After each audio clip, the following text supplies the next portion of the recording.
enlightenment and wisdom.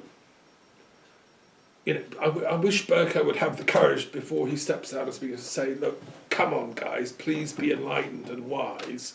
And you've got to realise this Brexit is a complete nonsense. Listen to Dr. Dafford's talks. I challenge him to say that. Because that is the point. And that would be the true uplifting that these Tories pretend in their rhetorical dark mirroring, that they flourish sounding like good when they're actually, what they're doing is evil. I tried to run 30 meetings in Parliament, mostly in the House of Lords, on ethics and policy. You know, it's still work that's got to be done. There's no doubt about it. I think it should be, you know, I should restart my series, really. Okay. He also talks about Thomas. Thomas is there. He comes with him when he goes up to pray. And then there's the Sermon on the Mount, which is a manifesto for ordinary common people that are suffering, that are in trouble, that are in poverty, that can't meet the bills, that are hungry, that are sad because a relative has died because of neglect, or there was no social care available for them, or there was no home for them, so they've frozen to death. You know, I'm reading stuff in the papers and online about people suffering in Britain in a way that hasn't been known for a long time. And yet this is all hushed up by the right-wing media that is trying to push the Brexit line as if that's going to make it better. It's the complete opposite. It's making it worse and will make it phenomenally worse. So, read the Sermon on the Mount. And it's the theology in Luke, which is the core theology of Christianity, is about love and compassion. And about building community together. You know, it's not about elitism. Christ himself didn't really want elitism. He says, why do you keep calling me Lord, Lord, and never do what I tell you? You can sense Christ's frustration. You know, they've elevated him into this guru figure, this rabbi. They're all trotting around Galilee following him. He's got these healing abilities, and yet they're not actually living it. The disciples were always quarrelling. They were having status battles about who's the best disciple and stuff. Competitiveness in our education system is ridiculous. We should have cooperative learning. We should pioneer ways of group, helping each other to enlightenment. In the Buddhist sense, this is called the Mahayana tradition. Anyway, I'm not going to carry on. The gospel, which is very much worth reading, is one that has tremendous delights on every page. And today we celebrate the author, Luke.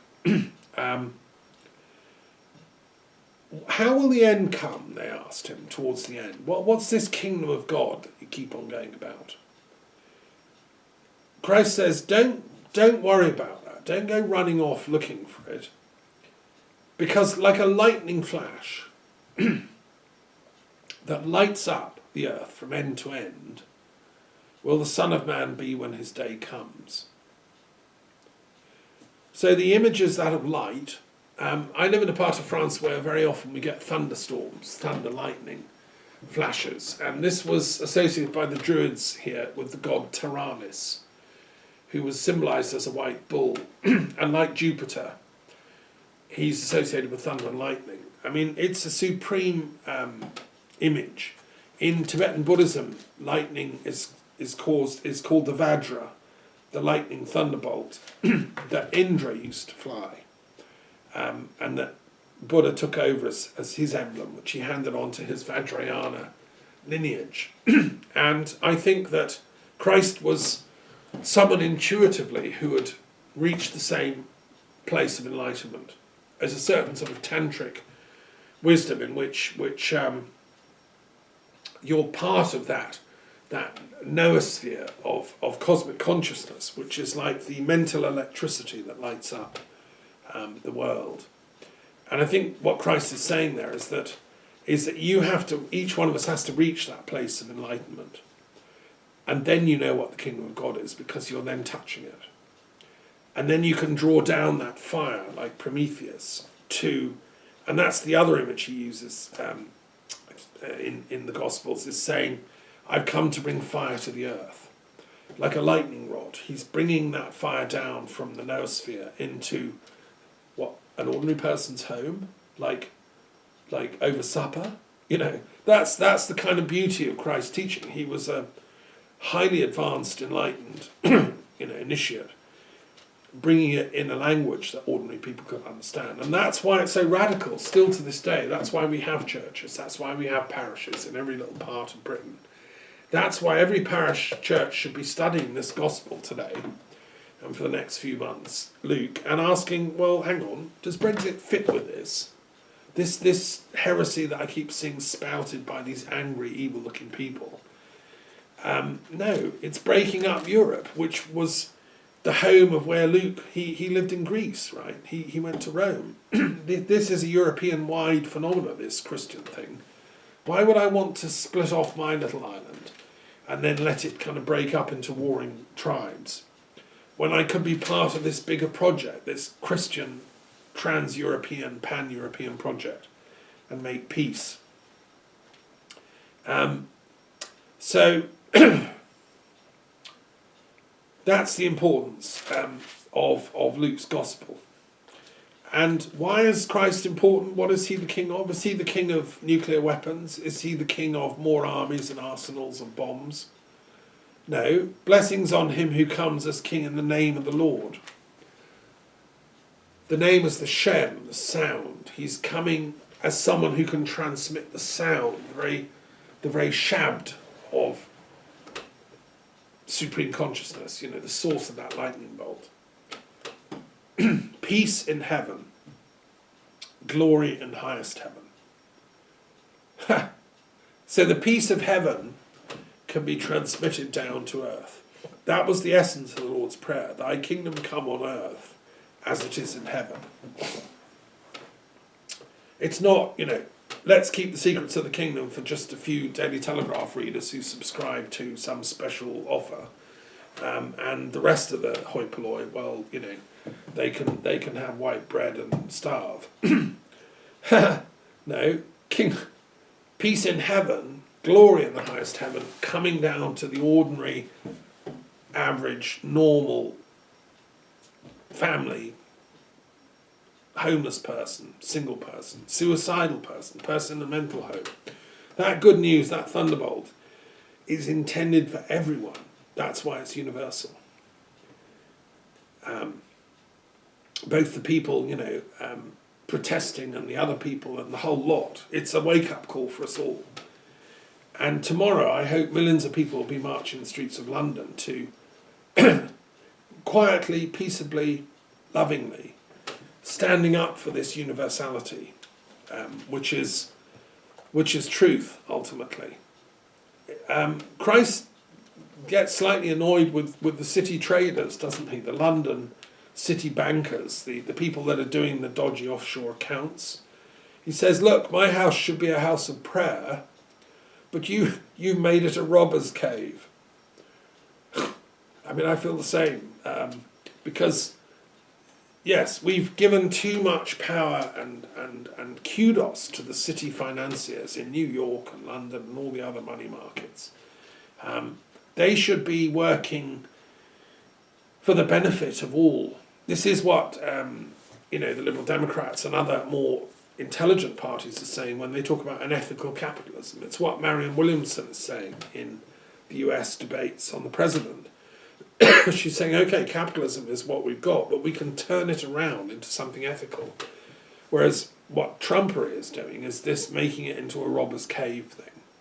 And all the people that are financing the next generation of robbers that get into power in the American presidential system or in the Tory party. They've all made that institution into a robber's cave, it seems to me. And that's why Christ's teaching is still valid and relevant to this day. What we need to do theologically, hermeneutically, is tease out the universal value of this, like miners getting in there for the gold. Bring it back out of the the packaging that it had in its original, and then apply it to downtown Birmingham, London, France, Paris, whatever, now. Then another thing Luke is great at is this question of authority. So he's teaching in the temple, telling them all this stuff.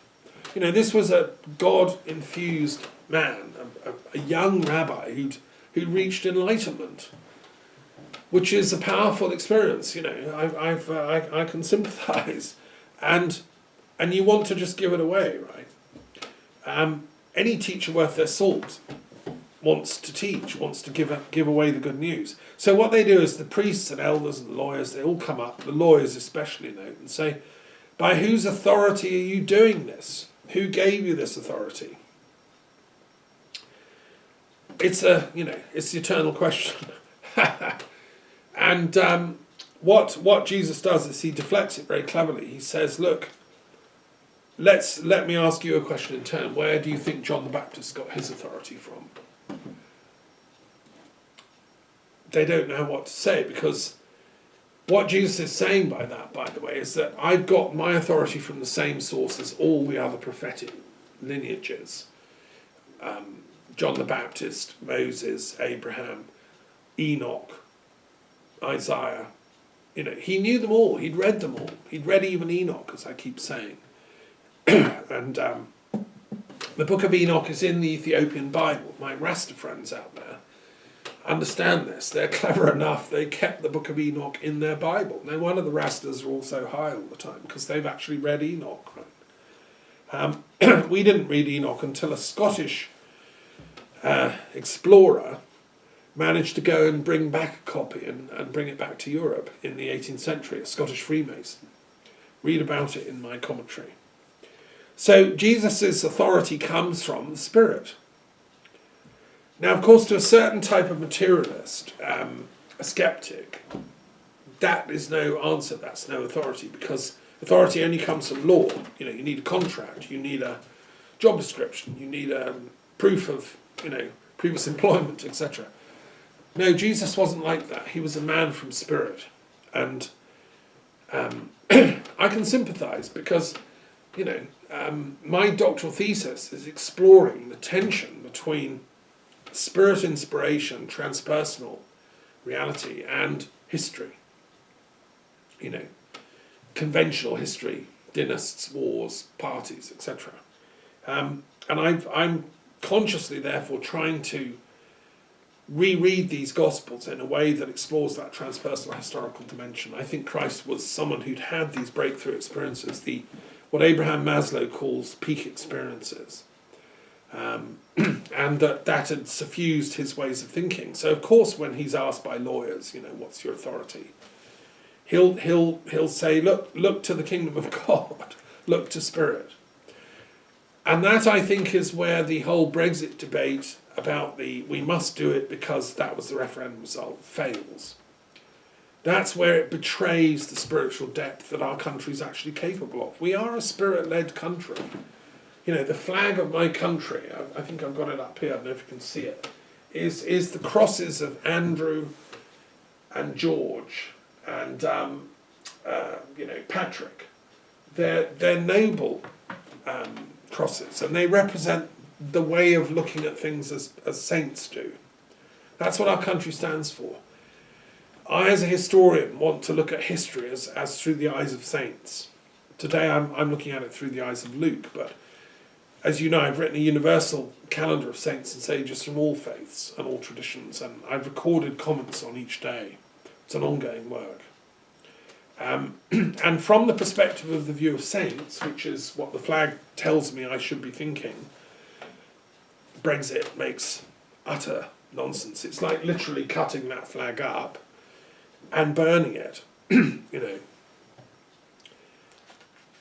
Christ is pragmatic. He says, according to Luke, look, when they question, about taxes, say, oh, so you're an anarchist, are you? You don't believe in government, so you don't pay taxes then?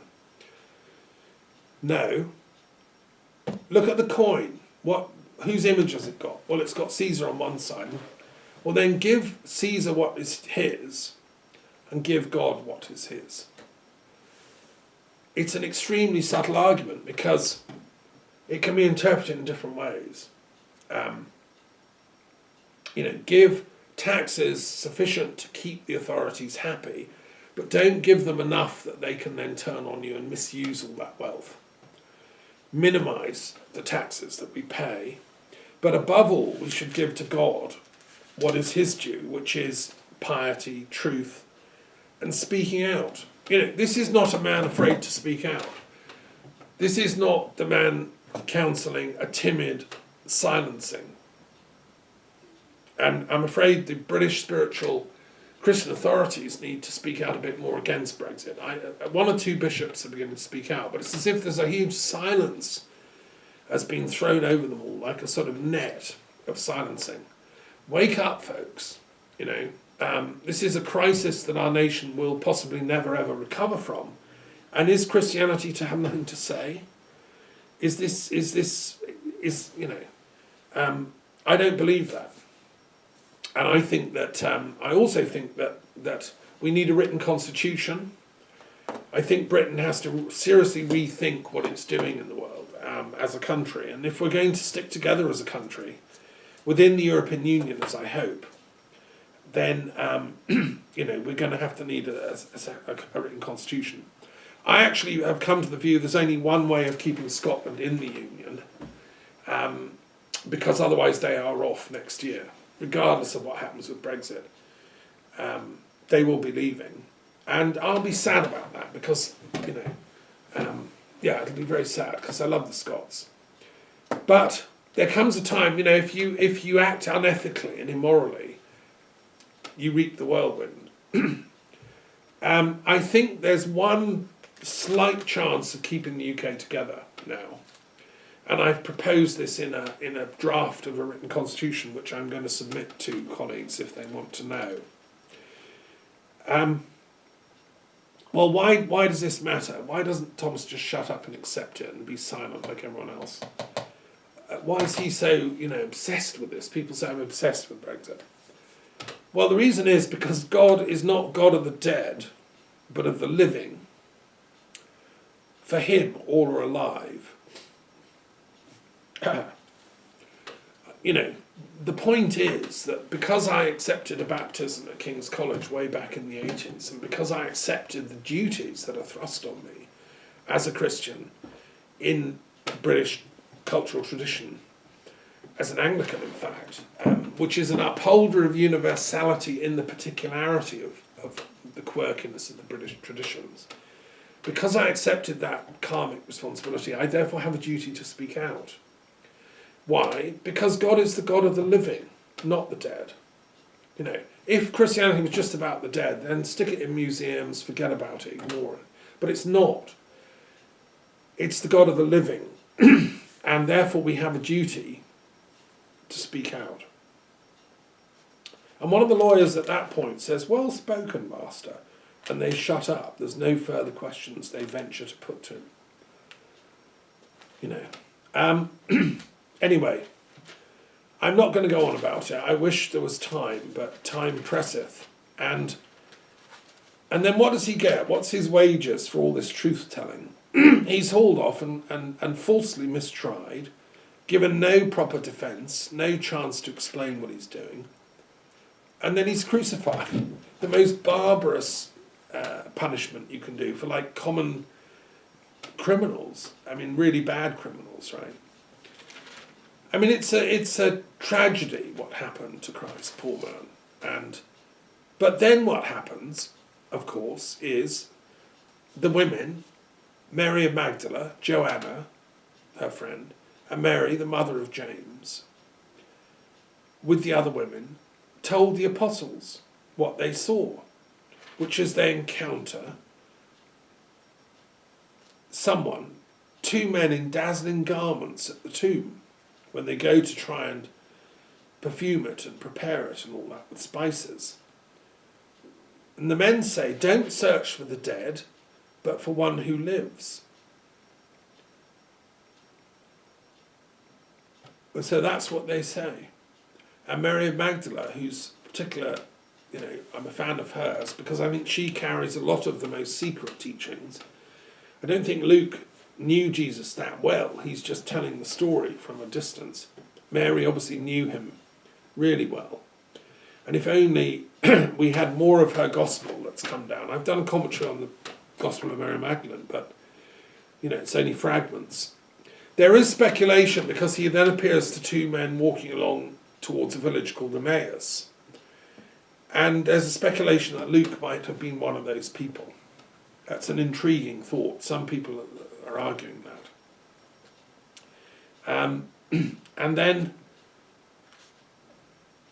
the risen Christ appears to them, and they go back to Jerusalem with great joy and spend all their time in the temple praising God. I don't think praising God is just an idle thing. I don't think it's just like wandering about, speaking out and with a kind of glazed look in your eyes. Praising God intellectually means to try and work out what God is first, because you can't praise anything if you don't know what it is. If I get a very good essay to mark in a student batch of essays, let's say A-level, and there's one that stands out, and I want to praise it, my best praise is to study it, really understand it, and comment exactly on why it's such a good essay, how brilliantly the student brought these points in and so on. If I want to praise God, I want to study creation, I want to study science, I want to study love, I want to study positive emotion. That's why I've launched the Love Journal. It's the only journal on the nature of love in any academic institution worldwide. Because people, I don't know, they don't praise enough. They don't seem to want to study God, I've also launched the Centre for the Study of Divine Intelligence, because it seems to me God, if we accept the theory behind Luke's Gospel, that there is a divine intelligence behind all these events that Christ was speaking from, then it is pretty intelligent, and we need to study that. So to praise God means to understand all that.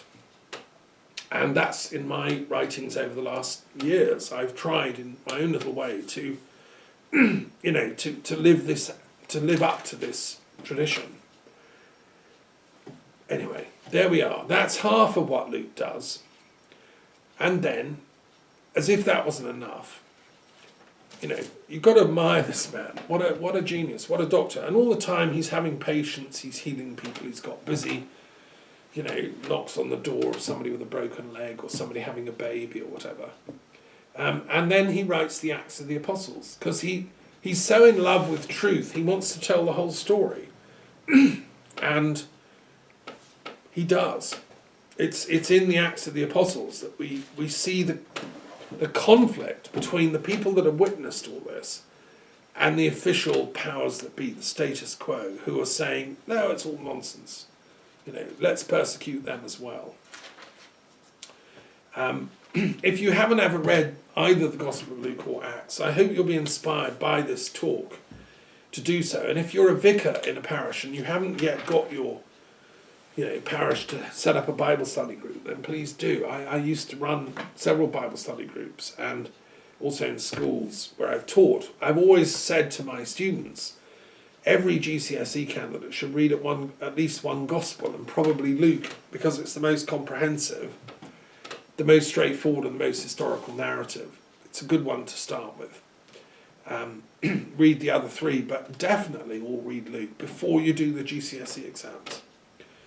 And then at A-level you should read all of them, and Acts as an absolute minimum. And I'm talking even if you're not doing Christianity as your at GCSE everyone has to do a bit of Christianity. At A-level you might be doing something different, Buddhism or something, but everyone should read Acts and Luke, whatever your religion, because this is a universal story. It doesn't just belong to official Christians or the church. It's bigger than that. The Holy Spirit is always bursting. They travel through the Phrygian and Galatian region, Acts 16. They were trying to deliver the message in the province of Asia. This is all parts of Turkey, Anatolia. And the Galatian region, Paul then writes a letter to, and these are Celts. it's very interesting. The Galatians were Celtic tribes who'd come all the way down there from the Danube region, bringing a Celtic language. Druids were their elders, and for centuries. But they understood the message Paul brought and that Christ brought through Paul of this universality, this ultimate wisdom tradition.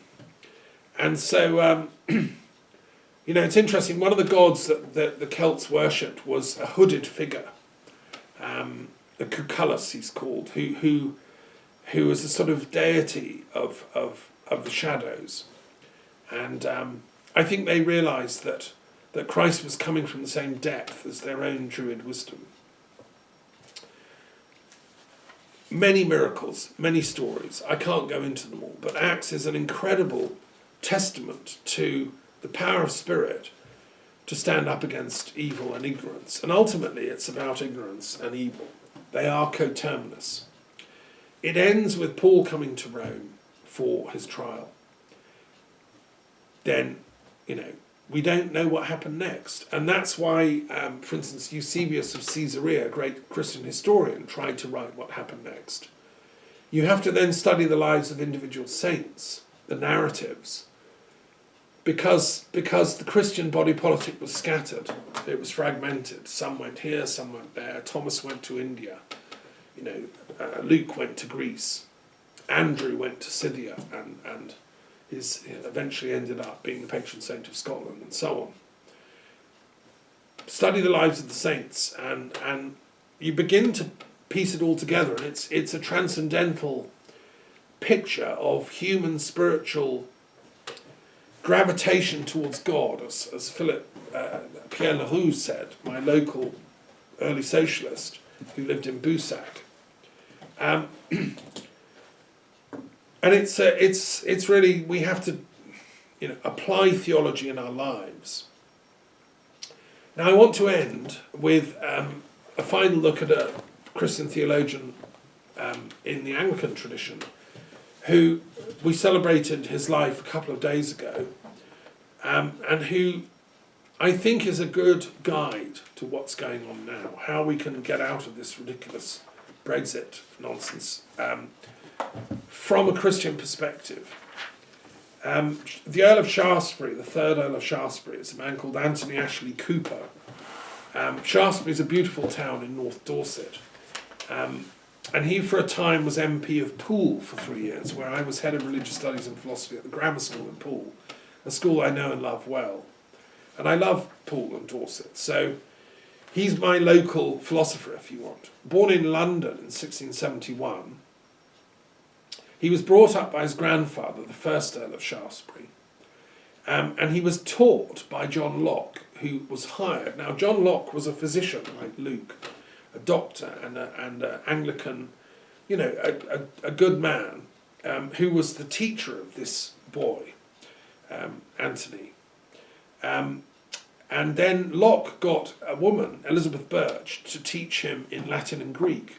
And before he was 11, he could speak Latin and Greek, which means it opens up all the classics, including the New Testament. You see, Luke is written in Greek, and I taught myself to read the New Testament in Greek when I was living in Canada in my 20s, and I cannot tell you what a delight it is to learn Greek, to really understand each nuance and each word. If you read Acts and Luke in Greek, I mean, I would not lay that on my GCSE students, but I would certainly, if you were one of my undergraduate students, I would insist you do that. And anyway, this boy could do it by the age of 11. He spent 3 years at Winchester, which is quite a good public school, but he didn't like it. And he persuaded his father to let him travel abroad. So he had an independent mind already.